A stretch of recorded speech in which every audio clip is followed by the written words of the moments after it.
A rock and roll love triangle. I'm Jason Horton. I'm Rebecca Lieb. And this is Ghost Town.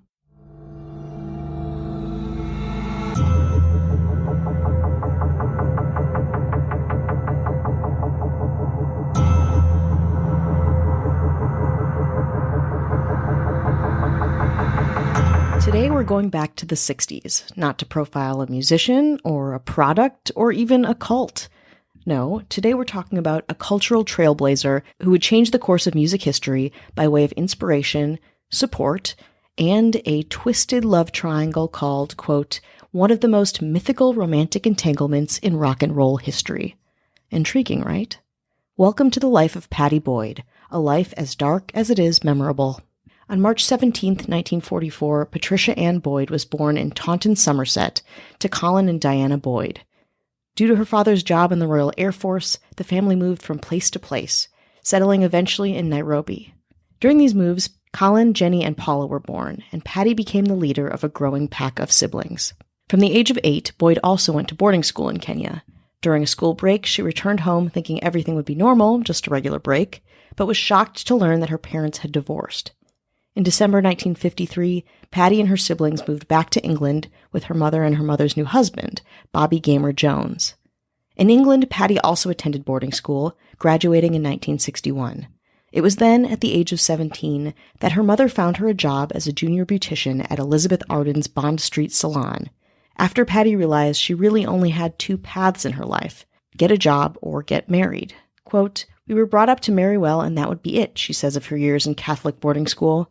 "I knew that I didn't want to get married. My mother was married twice and it didn't work. I was just so determined to get out of this environment where my mother and my stepfather were splitting up, and I had 5 brothers and sisters who, whatever I did, would also follow me. I thought, I must get out. I must try and be independent. So I got a job and I shared a flat with about 5 other girls." At Elizabeth Arden's salon, Pattie began honing her own look, one that would charm magazine buyers and rock stars alike. Quote, "I remember looking at Vogue for the very first time and was astonished at the beauty and the glamour. I wanted to be Jean Shrimpton," she said. "All of the girls my age during that period influenced each other in a very subtle way, and we all had our own individuality, so it was a mishmash of personalities." Jean Shrimpton, of course, is widely considered to be the world's first supermodel, who blew up in the pages of Elle, Vogue, and Vanity Fair about a year or so before Boyd, and popularized the fashion movements that are bangs, the miniskirt, and that popular but of course problematic waif look. In 1962, at age 18, a client who worked for Honey magazine took notice of Pattie's mod, somewhat DIY girl-next-door aesthetic and encouraged her to take pictures for a portfolio. Once she started, Pattie's modeling really took off, and she began booking in London, Paris, and all over the world for Vogue, Vanity Fair, and Elle, to name a few. Pattie and her model contemporaries had looks that were antithetical to the archetypes that characterized women's fashion in the early and mid-1900s. You either looked like a film star or somebody's mom. They were girlish, playful, smiling, embracing fashion that felt fun and accessible. Since there were typically no makeup artists at the magazine shoots, models at the time did their own makeup, using minimalist painters and dramatic, colorful lines and shapes as inspiration. And soon, along with the photos themselves, the model's own makeup became a statement. Fashion designer Mary Quant noted that women would rather, quote, "look like Pattie Boyd rather than Marlene Dietrich.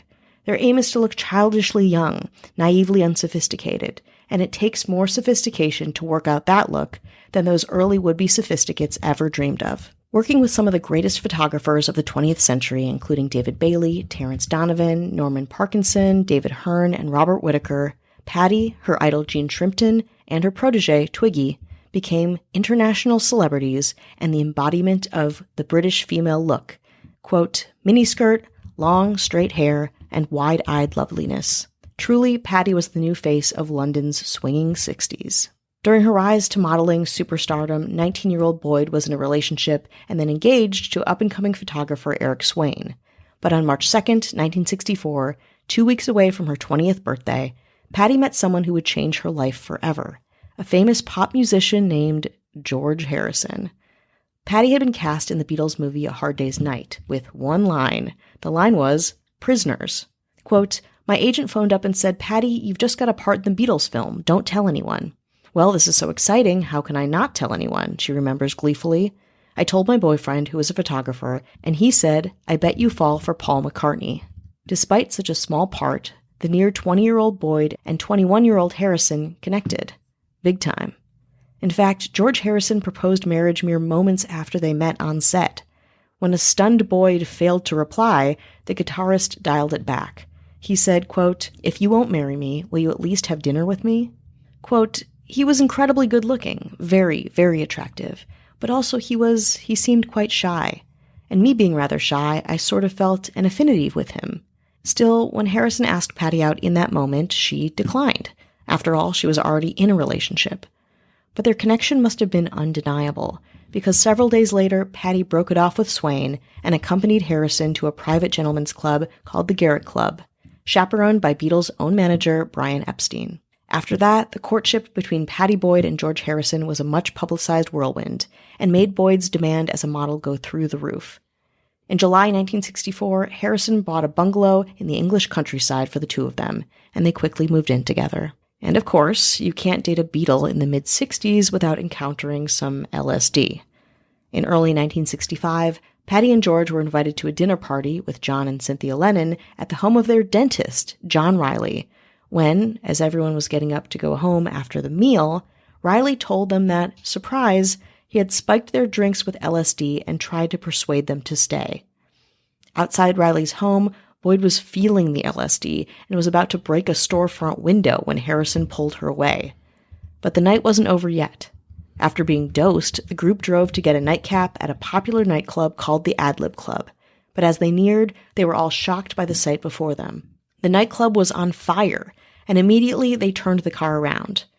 Of course, it wasn't. The fire was just an LSD-fueled hallucination after a long night of drugs and socializing. Despite that, however, the relationship was going well between George and Pattie, even though it's clear to me that Epstein had a huge hold on the Beatles' romantic choices. Pattie said in a later interview, quote, "One day he said, 'I think we should really get married. I'm going to go speak to Brian.' And then he came back, gave me a big kiss, and said, 'Brian says we can get married in January.' Though it's probably not a surprise, to me that quote speaks volumes for the age of everyone involved and the culture of the massively successful band.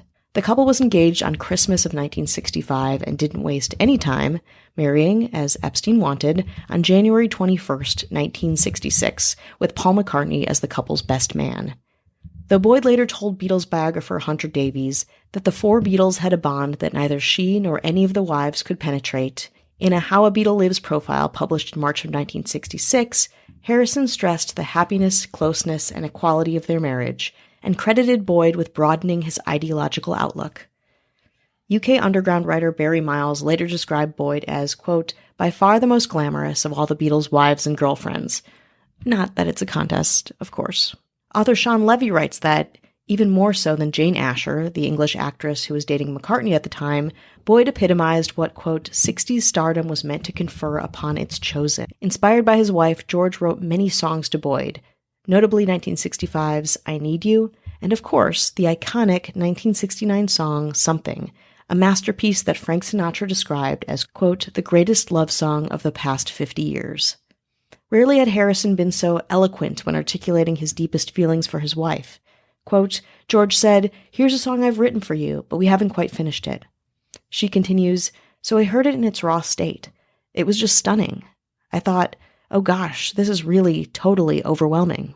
After the Beatles' final concert tour, the two spent 6 weeks in India learning yoga, transcendental meditation, sitar, and the dilruba, another Indian string instrument, while also adopting a vegetarian lifestyle.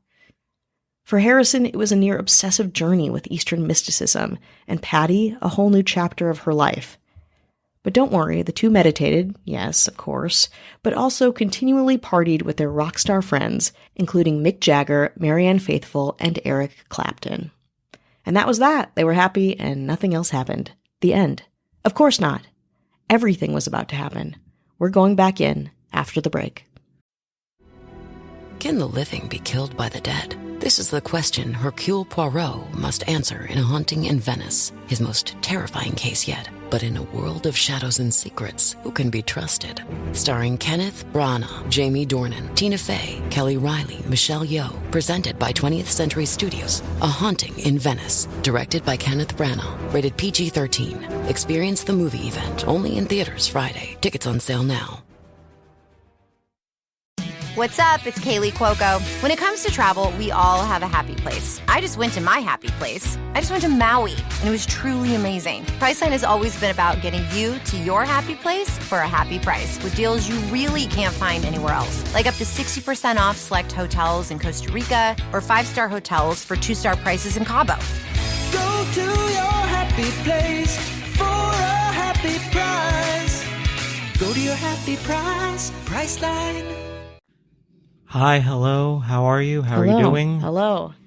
What's Hello. up? What is up? What's up with you? Yeah. What's the up with deal? you? You're What's your acting deal? weird. Yeah. Are you on drugs? Actually, don't tell me. No, do tell me. You decide. You can say something or not at all. I support you. Yeah, right. And then they tell you and you use it against them. No. Me? Me? No. I'll never do that. Information isn't ammunition to me. No. We want to say hello to anyone who's listening, supporting us, spreading the good word of Ghost Town. Thank you. We appreciate thee. Thee. Yeah. Oh. I'm a fancy okay. man. Fancy boy in the house. Well, we've been in, jolly old England. So That's I true. figured You felt inspired? Yeah, I feel like being a fancy boy. Oh, nice.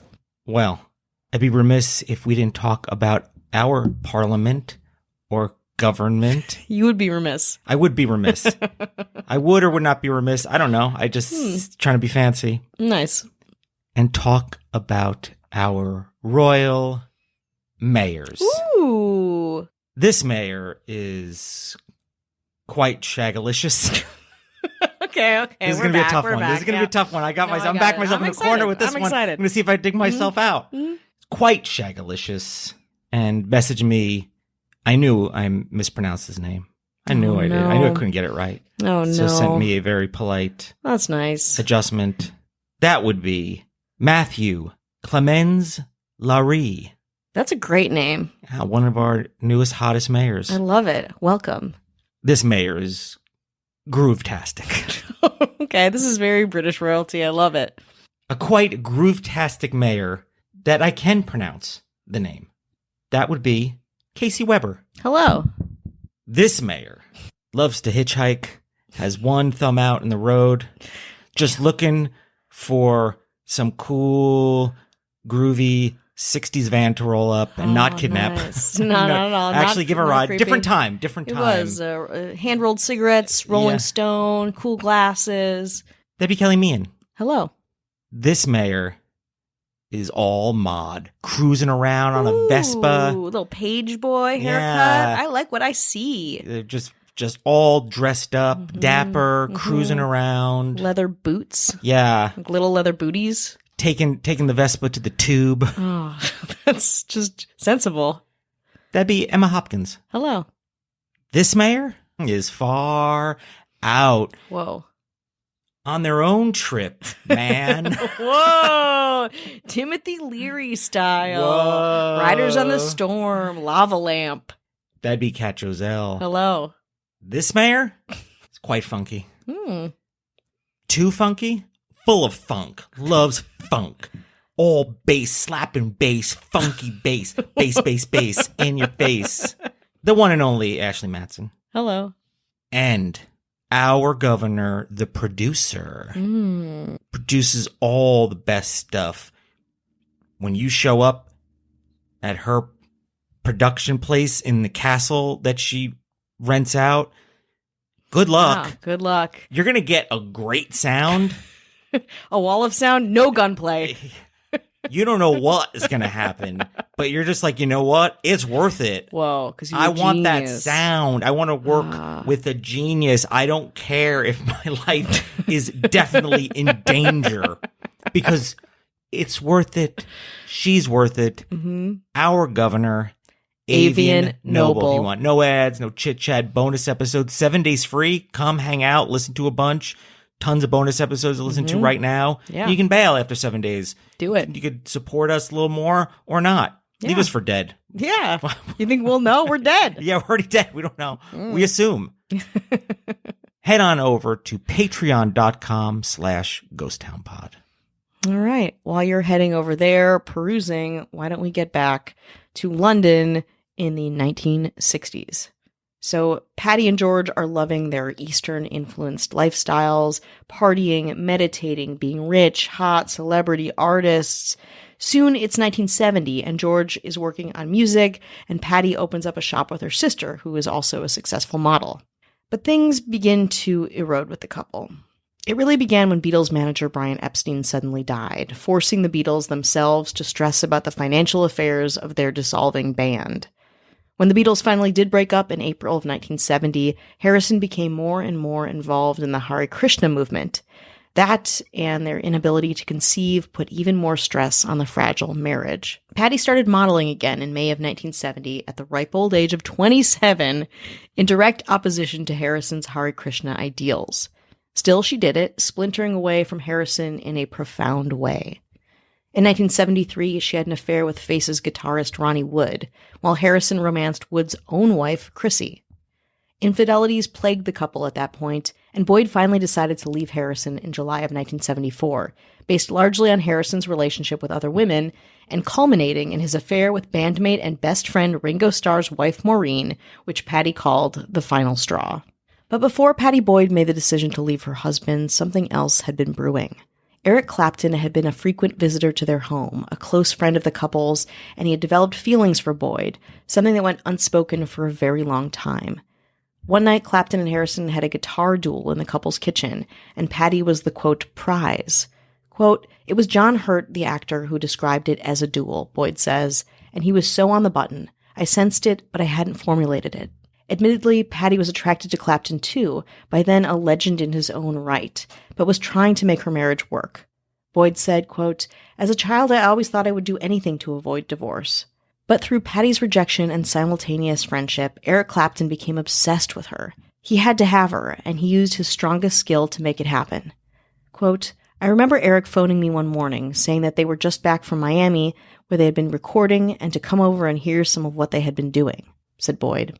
"I went to the flat his band was renting, and Eric played me Layla. My first thought was, oh my God, this is so emotional and so passionate. But then it dawned on me. I knew it was about me. And I was rather nervous because I thought, if George hears this, I'm sure he'll guess it's for me as well. George and I hadn't split up, and I was trying to hang on to him. But Eric was trying to steer me away. I was torn." In an effort to satisfy his infatuation, Clapton briefly dated Boyd's sister Paula, but surprise, that did not work. Clapton's 1970 album with Derek and the Dominoes, Layla, and other assorted love songs was written to proclaim his love for Boyd, which of course featured Layla. The name Layla itself comes from the work of Persian writer Nizami, who wrote of a man driven to madness by an unattainable love named Layla. At this point, Clapton began heavily using heroin to medicate his own obsessiveness and pain, and descended into addiction and exile for 3 years. So then, fast forward to Pattie and George Harrison's divorce in 1974.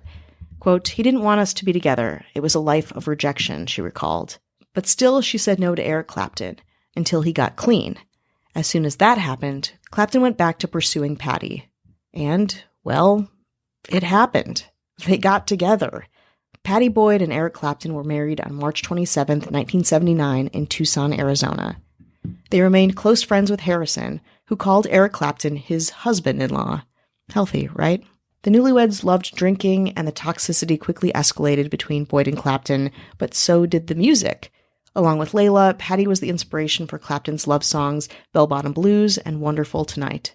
He also wrote Golden Ring for Boyd in response to her sadness at learning of Harrison's marriage to Olivia Arias in 1978, and the 1983 track The Shape You're In about her drinking. Clapton and Boyd then commenced with in vitro fertilization in 1984 and 1987, resulting in 3 miscarriages. Fed up with Clapton's clear alcoholism and more affairs, something Boyd was deeply and regretfully familiar with, the 43-year-old left Clapton in April of 1987 and divorced him in 1989. In later interviews, she says she suspected Clapton's obsessive pursuit of her, quote, had more to do with the competitive aspect of the two musicians' friendship, and that Eric just wanted what George had. But Pattie eventually did find love with property developer Rod Weston. The two got together in 1991 and, moving slowly, married 24 years later, in April of 2015 in London. Weston was quoted as saying, "It's almost our silver anniversary, so we thought we had better get on with it." In August 2007, a different rivalry played out, this time between Pattie Boyd and her ex, Eric Clapton. Headline Review published Boyd's autobiography called Wonderful Tonight, George Harrison, Eric Clapton, and Me. The book, Photographs and Stories, was published in direct competition to Clapton's own autobiography, published concurrently. Clapton disagreed with some of the details in her account, but said, quote, "We each have our different versions of our years together." Debuting at the top of the New York Times bestseller list, the Daily Telegraph described Pattie Boyd's book as absolutely gripping, and a memoir that gives more insight into the weirdness of rock star life than anything I've ever read. In 2022, Boyd published a new book called Pattie Boyd, My Life in Pictures, detailing her photography and giving new insight into her high-profile relationships. Rolling Stone referred to Boyd as a legendary rock muse for her role in inspiring the music of Harrison and Clapton, while Roger Cormier of Mental Floss similarly recognizes her as, quote, "one of the most important muses in rock and roll history." But Muse is just a small tip of the iceberg. Pattie Boyd is really a living witness and protagonist of a specific time and place, a place with as much conflict as it has creativity and intrigue. Pattie Boyd is the 60s, and her life reads like one of the many songs she inspired, captivating, tumultuous, and legendary.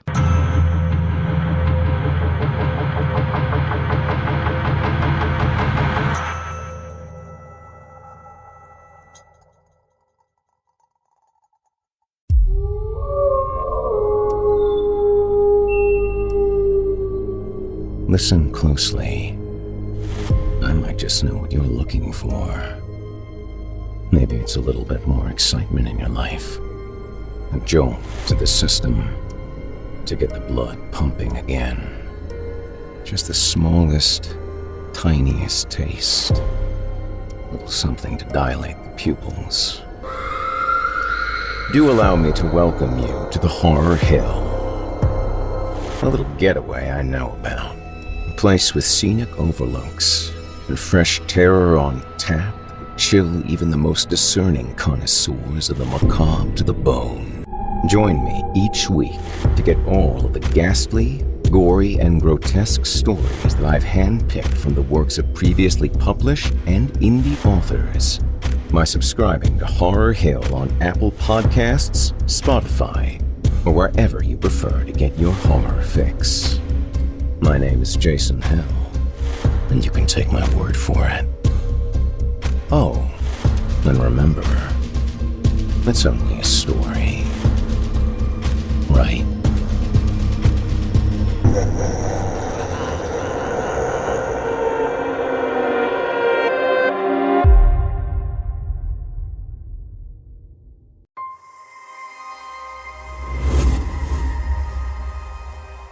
I'm Otis Gyrie, and where I'm from, we don't do nice bedtime stories. If that's what you were expecting, you're in the wrong place. However, if it's terrifying tales you're after, well then, I've got just the thing for you. Here on Scary Stories Told in the Dark, we bring you immersive original tales about malicious monsters, deadly deals with demons, and the gruesomely grotesque. With short stories from published horror authors to accomplished indie creepypasta authors, which are brought to life through our eerily haunting sound design and narration from yours truly, you're guaranteed to hear the tales that make your skin crawl and your palms sweat. So, dive into the cosmically creepy with us by subscribing to Scary Stories Told in the Dark on Apple Podcasts, Spotify, or wherever you listen to your podcasts. Get comfortable, settle in, turn off the lights, if you dare. Your night is about to get a whole lot darker.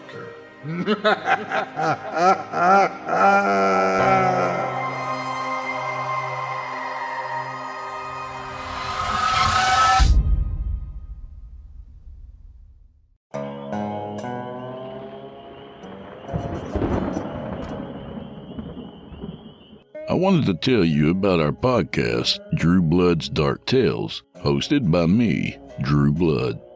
We're a weekly storytelling podcast where you'll hear hand-picked horror from our favorite authors, accompanied by full audio production and performed by yours truly. I invite you to search for Drew Blood's Dark Tales on Apple Podcasts, Google Podcasts, Spotify, or wherever else you do your listening. And subscribe for longer episodes each and every week.